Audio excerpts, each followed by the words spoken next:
It was 2006, and there was news everywhere that 169 tribal infants in Mukhara, which is barely 3 to 4 hours away from Mumbai, had died.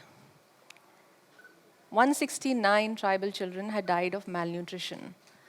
And that number in itself was enough to shock some good people into investigating why something like this should happen in that year, in that age. And Nirmala Niketan College of Social Work, they organized a small pilot, a field action project that wanted to understand how to correct it, how to address it, how to stop it. And yes, of course, young kids went there, young students found out that largely fathers were unemployed, there was no food on the table, and of course, children died of malnutrition. And EdelGive was a young foundation, very excited, wanting to change the world with philanthropy because all problems can be figured out with philanthropy. So we were very happy to enter, support it. 3 years of work went to it.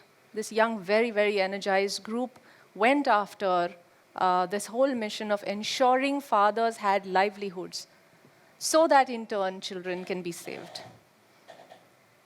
And after 3 years, that group had the courage to come and tell us something that we had never envisaged, that yes, there was livelihoods and household income had increased, but unfortunately, malnutrition was exactly where it was, and children were still dying.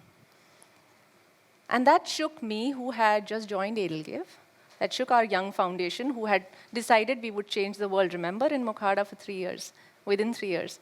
So it shook us because it went against the basic premise of what we thought was human behavior, which is if a father earns, he will feed his children first. But we realized that in abject poverty, we had no right to judge anyone, and unfortunately, fathers earned, and the money was spent largely in alcohol. And therefore, the lives of the children were exactly where they were, which is on the verge of death. We had to adapt, we had to work, and I give full credit to the organization, which is even now in Mukhara doing a phenomenal job called Arohan. And they created a whole community action project where different stakeholders, which is mothers, fathers, gram panchayats, all worked together to make this a community development project. And yes, change did happen, and you'd be very happy to know malnutrition is very much under control. Children are going to school. Could it be better? Yes, of course. Everything needs to be better. But yes, the goal was finally achieved.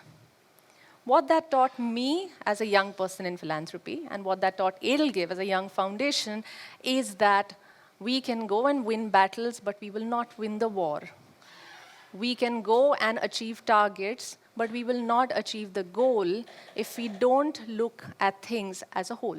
And if we think that our ambitions are satiated by ticking the chart on, yes, these were the numbers we went for, and these were the numbers we got.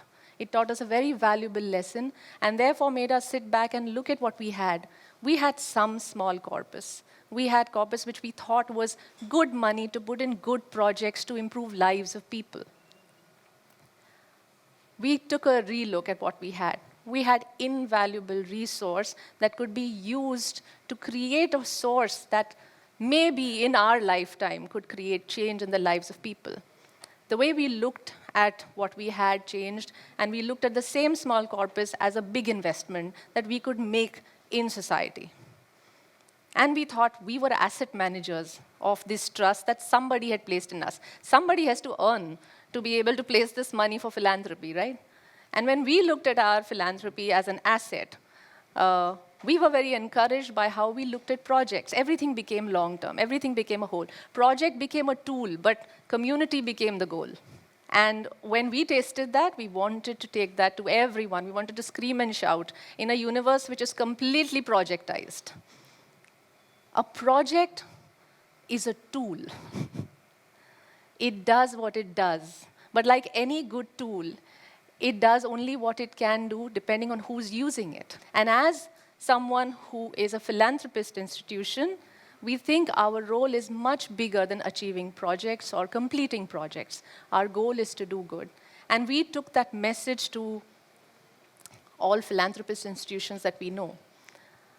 relook at what we can give not as good to do, as an investment and as a philanthropy asset. And that's how EdelGive became a philanthropy asset management company, which not only treated its own philanthropy as an asset, but also encouraged all philanthropists to look at whether it's 100 rupee or it's 100 million, as an invaluable investment in society. This whole process made us look at risk in a very different way. See, all of us in a little brave corner of our hearts believe we are risk takers, all right? But when push comes to shove, very few of us really have the appetite. Especially in philanthropy, we really like to see good results. We do due diligence for 6 months to find that beautiful idea that is going to change lives in the term of the project. But again, anyone who's been here for long enough knows that we are creating a dent. And we have to keep creating that dent till that dent becomes a hole. And risk is something that we have to relook at. As soon as we think of asset, we think of risk very differently. We think of long-term very differently. We think of performance very differently. And that changes the way money works. Because finally, money is working. And that's our role as a philanthropist. The brilliant people who spoke before me today are the doers. They've got their entire life there in the grassroots doing it.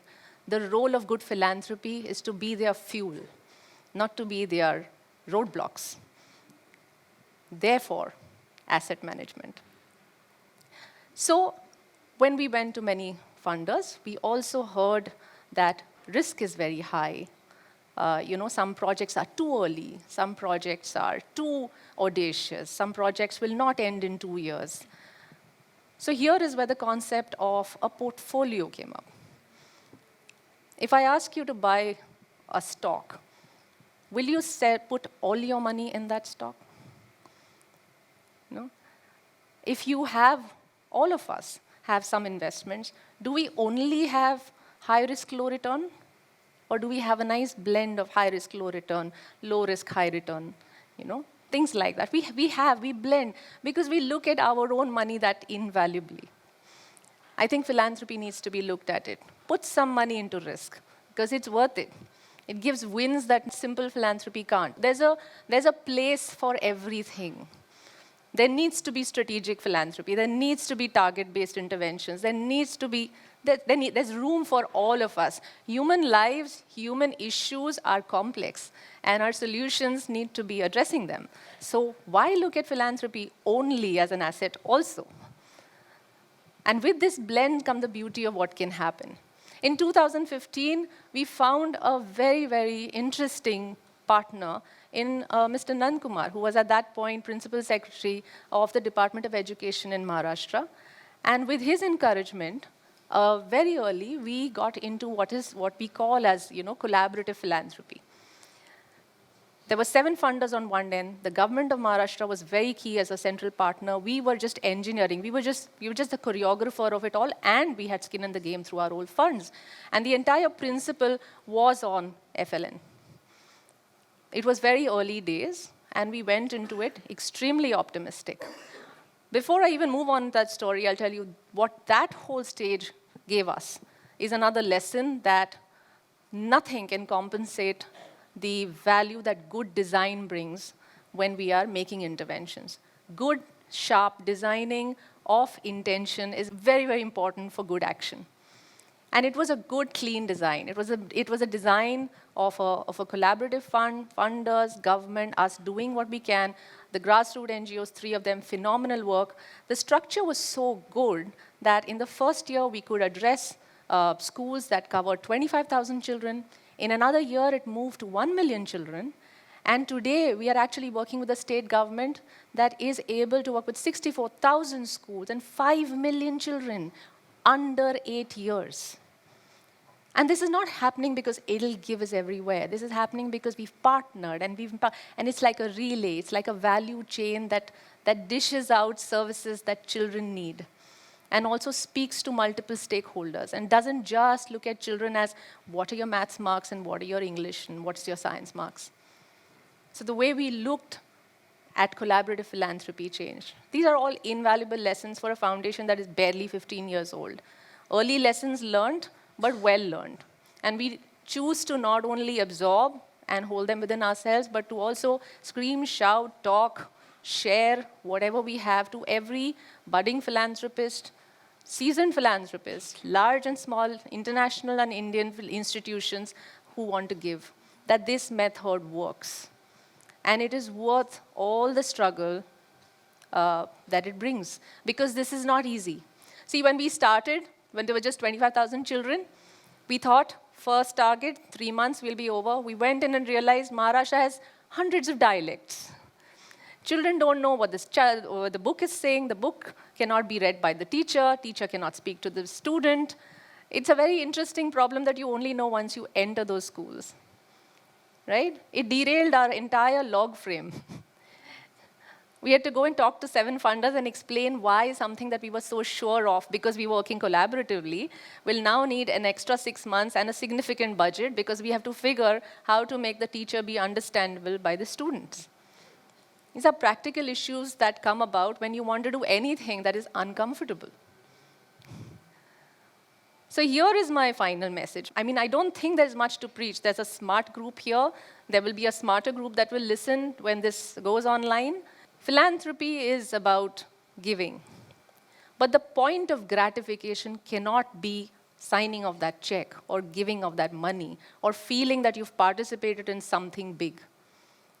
The point of gratification cannot be complete till you've seen the consequences of what you have given. And I use the word consequences very, very seriously, not the word impact. Impact is measurable. Consequences are not. Consequences are seen only when you go to that village in Mukhara and wonder why children are still dying even though my project is a 5-star winner.